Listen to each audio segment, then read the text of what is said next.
Tapi sebelumnya tolong semuanya di-subscribe dulu ya YouTube-nya dan di-like dulu ya. Selalu ingatkan untuk subscribe dan selalu di-like. Banyak orang menafsirkan 1 Korintus 3, oh kita nanti di neraka sebentar saja disucikan, nanti terus kita masuk surga. Di 1 Korintus 3 ayat 15. Boleh tolong bacakan 1 Korintus 3 ayat 15. 1 Korintus 3 ayat yang ke-15. Jika pekerjaannya terbakar, ia akan menderita kerugian, tetapi ia sendiri akan diselamatkan, tetapi seperti dari dalam api. Satu lagi, 1 Korintus 5 ayat 4. Bila mana kita berkumpul dalam roh, kamu bersama-sama dengan aku, dengan kuasa Yesus Tuhan kita. Ya, kalau saudara amatin, ya di situ ada hari Tuhan. Tetapi hari Tuhan akan seperti pencuri. Dalam 2 Petrus 3 ayat 10. Pada hari itu langit akan lenyap dengan gemuruh yang dahsyat dan unsur-unsur dunia akan hangus dalam nyala api dan bumi dan segala yang ada di atasnya akan hilang lenyap. Jadi hari Tuhan itu adalah hari ketika langit bumi lenyap. Ya, semua unsur-unsur dunia hangus dalam nyala api. Lihat ya, itu nyala api itulah yang menjadi neraka dan bumi yang ada segala isinya hilang lenyap. Kemudian di situ bilang di hari Tuhan orang-orang itu dihakimi, orang-orang ini ya. Kita ini dihakimi juga, kita ini dihakimi, tapi bukan karena kita jahat, tetapi karena pekerjaan kita. Jadi itu bukan purgatori, karena itu adalah hari Tuhan juga di penghakiman. Nah, kita itu di situ kelihatan pekerjaan kita. Kalau pekerjaan kita, pelayanan kita ini ternyata jadi selebritis, ya, menjadi YouTube evangelis, kita menjadi selebritis di YouTube, ya, kayak saya kan suka bikin YouTube, bikin Facebook, aduh ya, Tuhan Yesus tolong saya. Atau kita menjadi selebritis di gereja yang suka lompat-lompat itu ya, yang suka petakilan di atas panggung gereja, tapi tidak pernah memberitakan Injil. Dan saudara-saudara yang berbisnis gereja, saudara-saudara yang berilusi tentang Tuhan, dan semuanya itu akan dibuktikan di situ. Kita sudah percaya pada Tuhan Yesus, tapi semua pekerjaan kita itu akan disucikan. Dan orang-orang yang sudah percaya Yesus, namun karakternya masih tidak baik, dan di situ semua dihancurkan. 1 Korintus 5 ayat 4, serahkan pada iblis, dia akan menderita di bumi. Mungkin jiwanya masih akan bisa diselamatkan. Kata spirit itu lagi cerita jiwanya ya, jiwanya. Nanti kita akan lebih lanjut lagi, bahas lagi. Banyak sekali ya hal-hal yang baru, makanya di kelas evangelis dan kelas apologetik, semua terminologi terjemahan itu ternyata banyak yang meleset. Tapi kalau kita tengok ke bahasa aslinya, saudara akan mengerti. Nah, fakta bagi kita orang percaya, satu, jika kita masih berbuat dosa, tadi ya, akan menanggung penderitaan di bumi. Kalau kita bertobat, kita akan selamatkan. Kalau enggak, ya enggak. Tetap ya. Pekerjaan kita dimurnikan dengan api. Pelayanan kita, ya, pekerjaan aktivitas kita semua dimurnikan dengan api. Bila hangus, kita akan tetap selamat. Ya. Tetapi seperti selamat dari api, tapi nggak dapat apa-apa. Tapi bila berkualitas, kita akan mendapat upah. Ya, 2 Korintus 5 ayat 10, sebab kita semua harus menghadap tahta Allah pengadilan Kristus, supaya setiap orang memperoleh apa yang patut diterimanya, sesuai dengan dilakukannya dalam hidupnya ini, baik ataupun jahat. Lihat di Judgment Day. Fakta yang terjadi di hari penghakiman, semua manusia dihakimi, orang berdosa tidak dibangkitkan, tapi jiwanya dihakimi sesuai perbuatannya. Yang sudah mengalami kebangkitan diberi upah pekerjaannya. Iblis dan pengikutnya dibuang ke lautan api. Orang percaya tinggal di langit dan bumi yang baru. Nah, kita masuk ke langit bumi yang baru. Ya.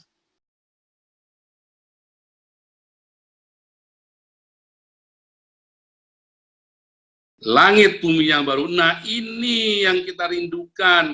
Inilah tujuan kita. Jadi kita jangan berhenti di paradiso. Vision kita ini sampai langit dan bumi yang baru. Ya, kalau kita kembali Kejadian 1 ayat 2, waruah Elohim, merakefet alpane, hamayim. Hamayim itu tadi ada violence ya. Jadi ketika roh Allah itu menaungi violence itu ya, semua yang bahaya itu dinaungi oleh Roh Kudus. Nah, kemudian jadilah langit dan bumi yang baru. Yehior wa yehior. Ya, jadilah terang. Dan Kejadian 7 ayat 10, setelah 7 hari Tuhan menghukum bumi. Di dalam Wahyu 21 ayat 1 sampai 4. Lalu aku melihat langit yang baru dan bumi yang baru, sebab langit yang pertama dan bumi yang pertama telah berlalu dan laut pun tidak ada lagi. Laut tidak ada lagi. tadi ya, roh alam melayang-layang di atas permukaan samudra raya itu kan, tidak ada laut lagi, ya, the sea existed no more, udah nggak ada laut lagi, udah nggak ada violence lagi di langit dan bumi yang baru itu. Lanjut. Dan aku melihat kota yang kudus, Yerusalem yang baru, turun dari surga, dari Allah, yang berhias bagaikan pengantin perempuan yang berdandan untuk suaminya. Yerusalem baru turun, bukan diciptakan ya, dari dalam Elohim sendiri. Nah, saudara harus ngerti, banyak sekali terminologi ya, saudara harus tahu Elohim itu sebenarnya apa sih? Jangan saudara pikir Elohim itu seperti sosok manusia ya, seperti suatu person. Elohim itu tuh maha besar. Makanya Yesus selalu bilang, Bapakku lebih besar dari aku. Bahkan Yesus berkata, aku akan kembali kepada Bapakku. Ya, karena Elohim itu sesuatu yang maha besar. Jadi jangan saudara personkan, jangan saudara hitung 1, 2, 3 di situ. Kemudian yang ketiga, lalu aku mendengar suara yang nyaring dari tahta itu berkata, lihatlah, kemah Allah ada di tengah-tengah manusia, dan ia akan diam bersama-sama dengan mereka. Mereka akan menjadi umatnya, dan ia akan menjadi Allah mereka. Nah, itu nggak ada bait Allah di situ. Theos dan anak domba itulah bait Allah. Lihat ayat keempat. Dan ia akan menghapus segala air mata dari mata mereka, dan maut tidak akan ada lagi. Tidak akan ada lagi perkabungan atau ratap tangis atau duka cita, sebab segala sesuatu yang lama itu telah berlalu. Jadi sudah nggak ada kematian, ya. Kalau saudara buka dalam Wahyu 21 ayat 23, maka kota itu nggak perlu matahari dan bulan lagi. Kenapa? Karena kemuliaan dari Theos meneranginya, dan lampunya adalah anak domba. Dan kalau saudara buka ayat 22, Wahyu 22 ayat kelima, malam tidak ada lagi, tidak perlu lagi cahaya atau lampu atau matahari. Kenapa?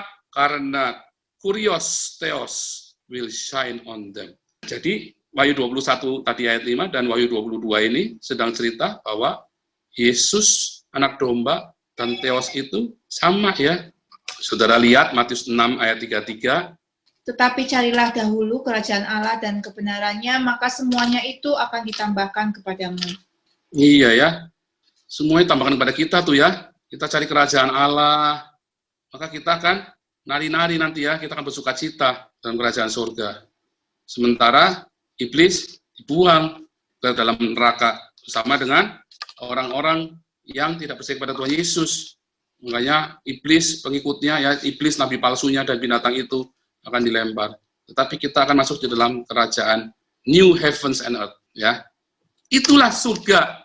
Kesimpulan ya, kesimpulan kita balik ke gambar.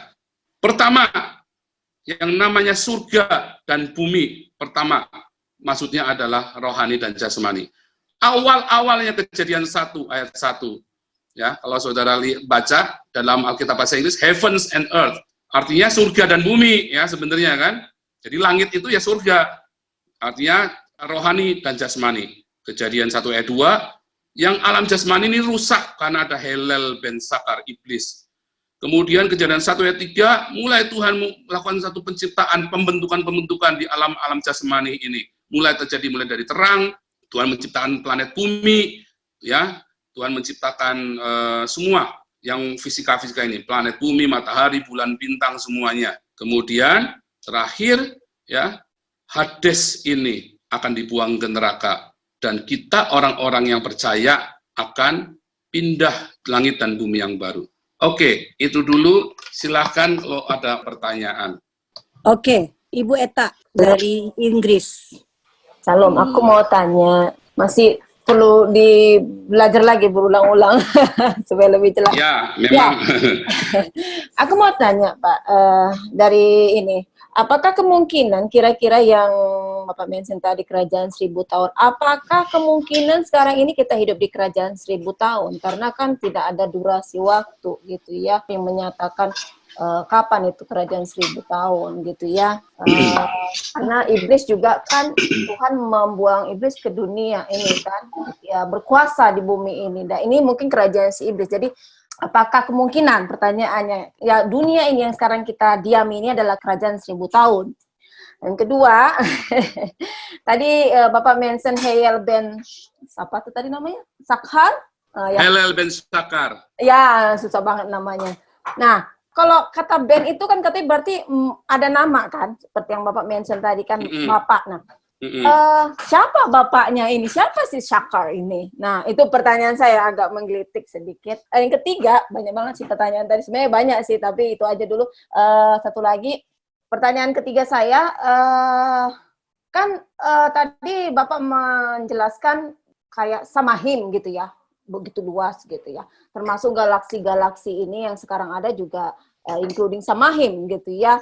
Apakah kemungkinan besar kan katanya langit yang baru dan bumi yang baru gitu ya? Karena kalau saya baca di Alkitab ya yang saya tahu ya kan nanti bumi yang inilah yang akan menjadi lautan api gitu ya, yang akan menjadi, karena neraka kan belum ada, belum diciptakan, dan surga ya surga yang ada sekarang itu ya, yang tempat di mana para malaikat sekarang itu. Pertanyaan saya, apakah kemungkinan langit dan baru itu kan tidak mungkin, kalau konteks dari kita lihat dari kitab Wahyu kan nggak mungkin lagi di bumi yang sekarang ini yang kita tempati ini, karena akan menjadi lautan api ya.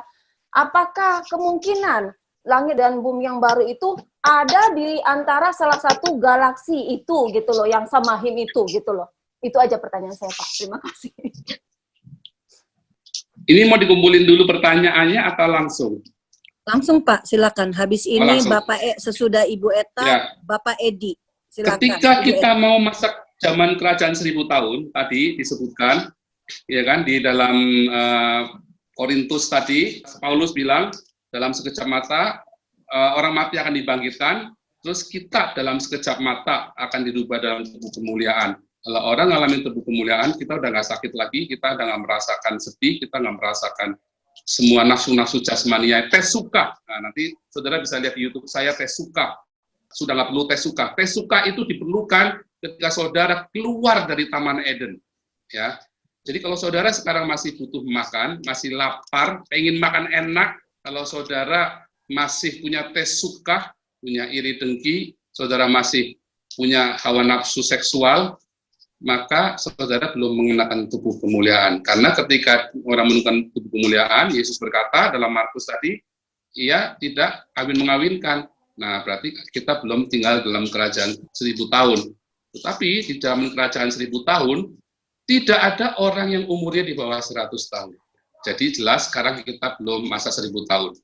Karena semua ciri khas dalam kerajaan 1000 tahun tadi yang disebutkan, tidak ada anak yang mati baru lahir, anak baru lahir yang mati, tidak ada orang yang usianya di bawah 100 tahun yang mati.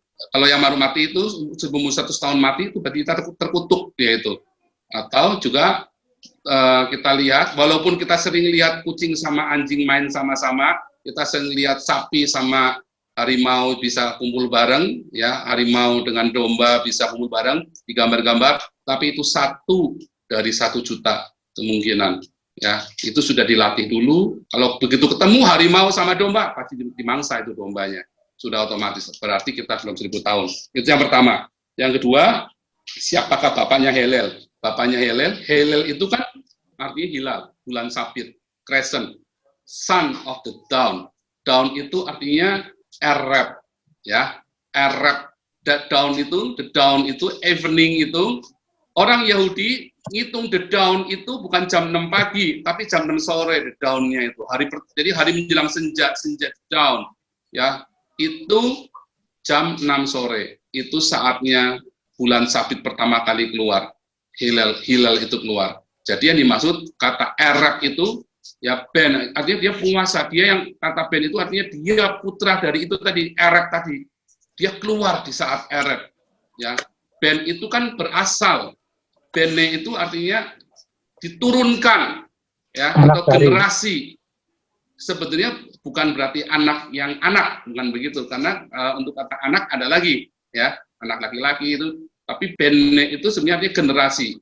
Makanya kalau sudah lihat kata Bene ada di dalam bahasa lain, itu Bene itu adalah sebuah generasi yang menurunkan, yang menghasilkan, memproduksi. Nah, itu Bene. Kata Bene itu sebenarnya artinya itu.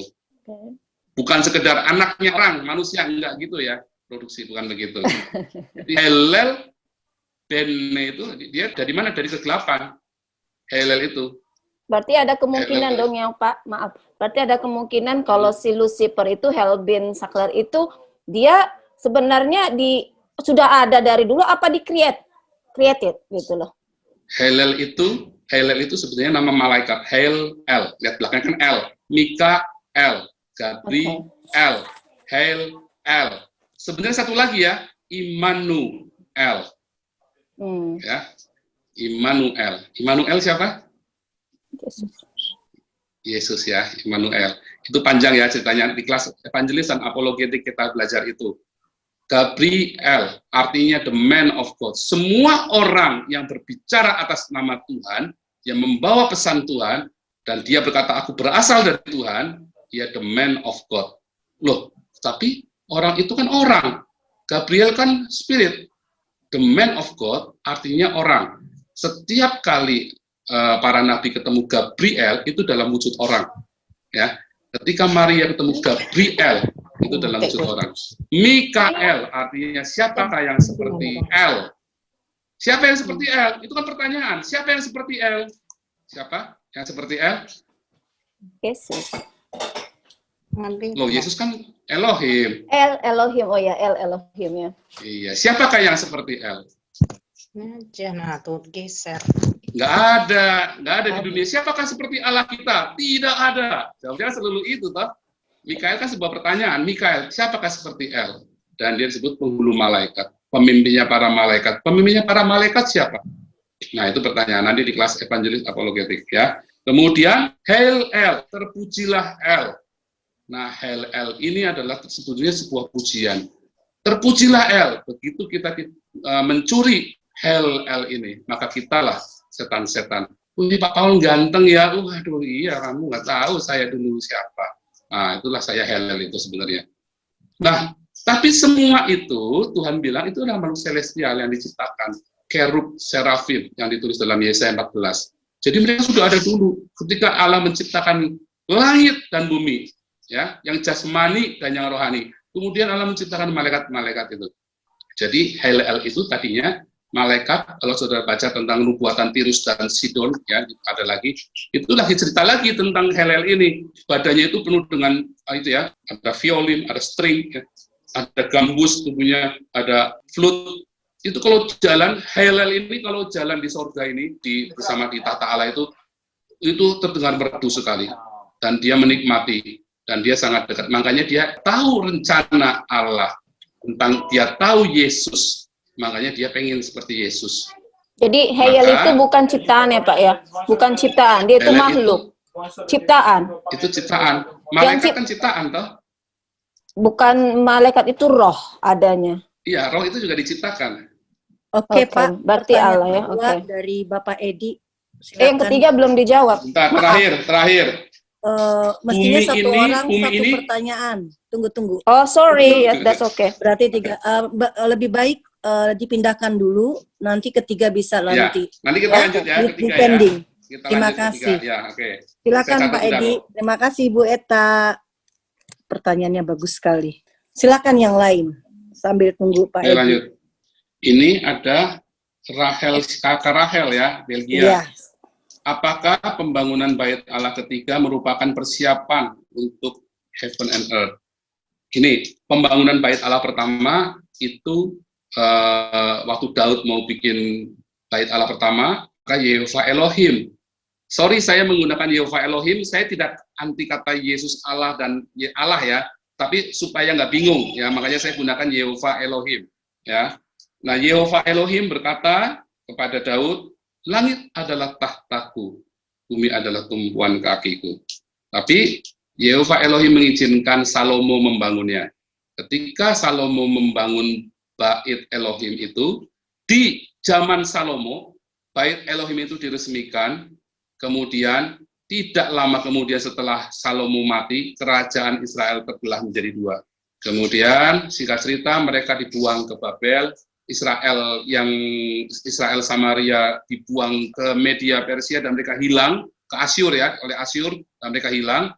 Kemudian orang Yehuda, kerajaan Yehuda terdiri dari orang Yehuda, Benyamin dan Lewi dibuang ke Babel dan mereka dikembalikan oleh Raja Kores ke Yerusalem dan mereka membangun bait Allah kedua. Setelah bait Allah kedua diresmikan, 400 tahun mereka hidup takut mereka tidak menyembah berhala sama sekali, tetapi sejak bait Allah itu diresmikan dan zaman Maleakhi selesai, 400 tahun Allah tidak berfirman sama sekali kepada umat Israel. Sampai kemudian muncullah Gabriel kepada Zakaria dan kepada Maria dan Yusuf. Dan kemudian tampillah Nabi baru, Yohanes Pembaptis. Nah, kemudian Yesus berkata, rubuhkan bait Allah ini. Dalam 3 hari aku akan membangunnya. Kemudian ada keterangan yang dimaksud adalah tubuhnya sendiri. Jadi sebenarnya bait Allah kedua itu dirubuhkan adalah dalam skenario Allah untuk mengganti bait Allah itu dengan Yesus tadi dalam Wahyu tadi. Tidak ada bait Allah lagi di langit bumi yang baru. Mengapa? Karena Elohim sendiri. Elohim ya, Yesus Kristus sendiri adalah baitnya. Makanya yang turun dari sorga itu bukan bait Allah, bukan bait Elohim, tetapi Yerusalem baru. Yerusalem, kota yang berdandan seperti pengantin, bukan bait Elohim. Jadi ide pembangunan bait Elohim ketiga bukan dari Tuhan, tetapi dari manusia. Mengapa? Karena bait suci adalah sebuah puncak peradaban manusia. Baik itu bait suci untuk menyembah yang spiritual, yang klinik-klinik, maupun untuk menyembah mamon, maupun untuk menyembah apapun di dunia. Itu adalah puncak peradaban, puncak manusia, maksimalnya manusia bisa mengabdikan dirinya untuk apa yang dia percaya dan dia sembah. Kalau dia percaya kepada Baal, dia bikin kuil Baal. Kalau dia percaya kepada Dewa Bulan Sabit, dia bikin kuil Dewa Bulan Sabit. Ya, kalau dia percaya kepada Yehova Elohim, dia bikin bait Yehova Elohim. Itulah puncak manusia, dan itu adalah maunya manusia sendiri. Jadi itu bukan ide dari Elohim, karena Yesus sudah jelas, rubuhkan dalam 3 hari akan kubangun, dan yang dimaksud adalah tubuhnya sendiri. Kemudian Yesus bilang, aku akan membangun gerejaku, jemaatku, ya. Dan Paulus bilang jelas sekali, tubuhmu adalah bait Elohim. Tubuh kita ini adalah bait Elohim. Dan kemudian tubuh Kristus ini ya mempelai, seperti mempelai, ya, Yerusalem baru turun dari surga menjadi mempelai. Kita ini mempelai, kita ini mempelai, kita inilah yang kemudian ada di dalam bait Elohim, yaitu Yesus. Jadi bait Elohim ketiga itu bukan persiapan heaven and earth. Saya yakin dan percaya bahwa bait Elohim ketiga ini bukan dari Tuhan, tetapi adalah dari keinginan manusia. Saya tidak berkata baik tidak baik ya, karena itu adalah sebuah puncak peradaban. Jadi fine-fine saja. Tetapi kita tahu nanti Antikristus dia akan menggunakan bait Elohim ini untuk memerintah dunia.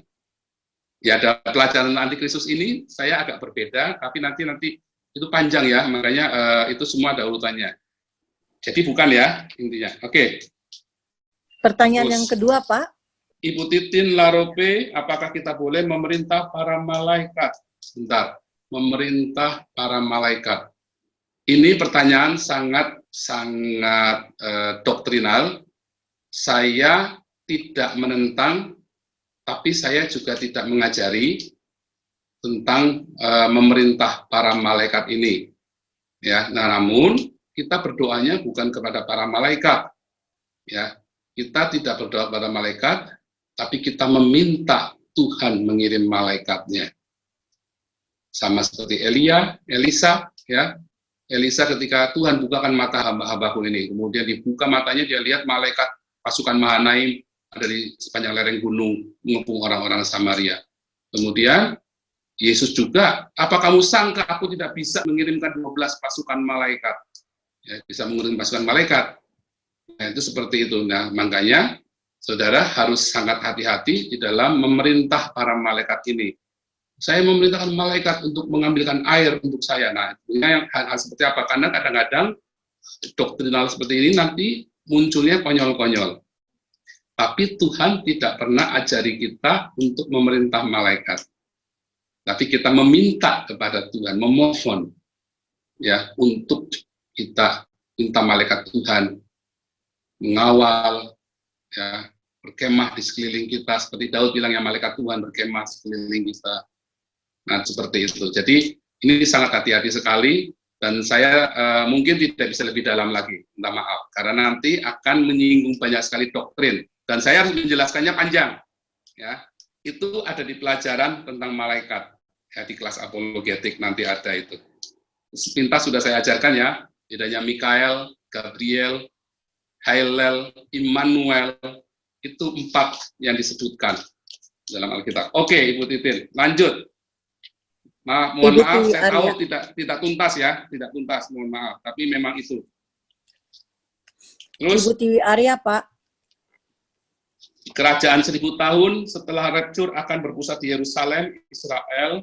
Apakah yang dimaksud Yerusalem sekarangkah? Iya, betul. Karena itu masih ada di bumi, masih langit dan bumi yang lama. Dan Yerusalem itulah yang menjadi ruwet. Makanya ada, kalau kita berdoa untuk Yerusalem, kalau Yerusalem itu ada damai, maka seluruh dunia akan damai. Ya, makanya kita disuruh berdoa untuk Israel. Saya bukan berarti saya menolak replacement teologi, artinya, oh kita ini sudah menggantikan Israel. Enggak, kenyataannya perjanjian itu masih berlaku. Ya, dan Yesus pun akan turun di Yerusalem. Jadi kita harus mengakui bahwa Yerusalem masih menjadi pusat penggenapan firman Allah yang di dalam Alkitab kita. Itulah sebabnya hari ini lahirlah bangsa Israel. Ya, dengan melihat kondisi Yerusalem sekarang, kapan rapture terjadi, adakah tanda-tandanya? Oh ya, sangat. Saya katakan tadi, dalam generasi kita. Kita nggak tahu kapan, tetapi Yesus berkata, kalau engkau melihat pohon ara, itu kan perumpamaan ya, pohon ara dan pohon-pohon lain bertunas, sesungguhnya angkatan ini tidak akan berlalu. Kalau Tuhan Yesus berkata, manusia umurnya 120 tahun lagi, artinya dalam masa 1 abad ini, dalam masa generasi setelah Israel dan negara-negara lain merdeka, itu kan bersamaan kan, setelah selesai Perang Dunia Kedua, itu kan semua negara-negara bermunculan, termasuk Indonesia, Malaysia, Singapura, ya, termasuk Israel sendiri. Nah, itu dalam satu generasi itu sesungguhnya angkatan ini tidak akan berlalu. Sekarang banyak yang mengatakan dengan melihat kondisi yang sekarang, kondisi vakum isu chip, bukan, ya itu tanda-tanda zaman, chip segala macam itu semua adalah tanda-tanda zaman. Ya, itu semua adalah tanda-tanda zaman, dan Yesus berkata, itu manusia akan kawin-mengawinkan sampai nanti tiba-tiba hari Tuhan itu datang. Dan kita nggak tahu kapan itu, ketika Tuhan Yesus datang itu. Ya, jadi memang itu tanda-tandanya. Saya yakin sekali, percaya bahwa kita ada di masa itu sekarang ini. Itu sebenarnya ada di dalam eskatologi ya. Nah, itu ada dalam kedatangan Yesus kedua. Makanya tadi saya nggak bahas banyak. Saya cuma potong karena itu panjang lagi masalah itu. Jadi intinya saya percaya Yesus akan datang dalam masa kita. Kemudian yang dimaksud akhir zaman atau hari kiamat di sini, apakah saat rapture? Nah, tadi hari kiamat, the day of the Lord itu, tadi yang di 2 Petrus 3 ayat 10. 2 Petrus 3 ayat 10. Nah, ini sekalian jawab Ibu Eta, ya. Kak Eta sekalian jawab. 2 Petrus 3 ayat 10. Hari kiamat itu bukan ketika Yesus datang. Hari kiamat itu, jadi kalau orang-orang Islam itu suka bilang hari kiamat sebenarnya enggak, kiamat masih 1000 tahun lagi. Kenapa kita harus melewati masa 1000 tahun dulu? Baru nanti hari Tuhan itu datang, langit dan bumi itu segala unsur-unsur dunia tidak akan ada lagi. Itu semua akan jadi lautan api. 2 Petrus 3 ayat 10 ya. Itu semua digulung, nggak ada lagi. Jadi bukan salah satu planet, karena dibilang, tadi kan kita balik, Kejadian 1 ayat 1. Pada mulanya Allah menciptakan yang jasmani dan yang rohani. Ya. Kemudian yang jasmani dan yang rohani yang hari ini kita lihat, itu nggak ada lagi, 2 Petrus 3 ayat 10. Tetapi hari Tuhan akan tiba seperti pencuri. Pada hari itu langit akan lenyap dengan gemuruh yang dahsyat, dan unsur-unsur dunia akan hangus dalam nyala api. Dan bumi dan segala yang ada di atasnya akan hilang lenyap. Iya, bumi dan segala di atasnya hilang lenyap. Semua yang jasmani itu, langit lenyap dengan gemuruh dahsyat unsur-unsur dunia. Artinya itu langit yang ke-1 dan kedua. Ya, langit ke-1 dan kedua itu lenyap, dan semua alam-alam jasmani dan bumi kita ini lenyap. Semuanya lenyap, hilang. Unsur-unsurnya hilang, itu digulung, bikin baru lagi. Mengapa? Karena hari ini kalau saudara lihat luar angkasa, masih ada violence di sana. Masih ada bahaya, masih ada meteor yang berterbangan nggak karu-karuan, meteor yang siap menghantam bumi. Itulah mayim. Makanya Tuhan menciptakan mayim yang di atas dan mayim yang di bawah, violence yang di atas dan violence yang di bawah. Itu ya, jadi itu digulung semua, lenyap, benar-benar lenyap, hilang, nol, bukan di planet lain.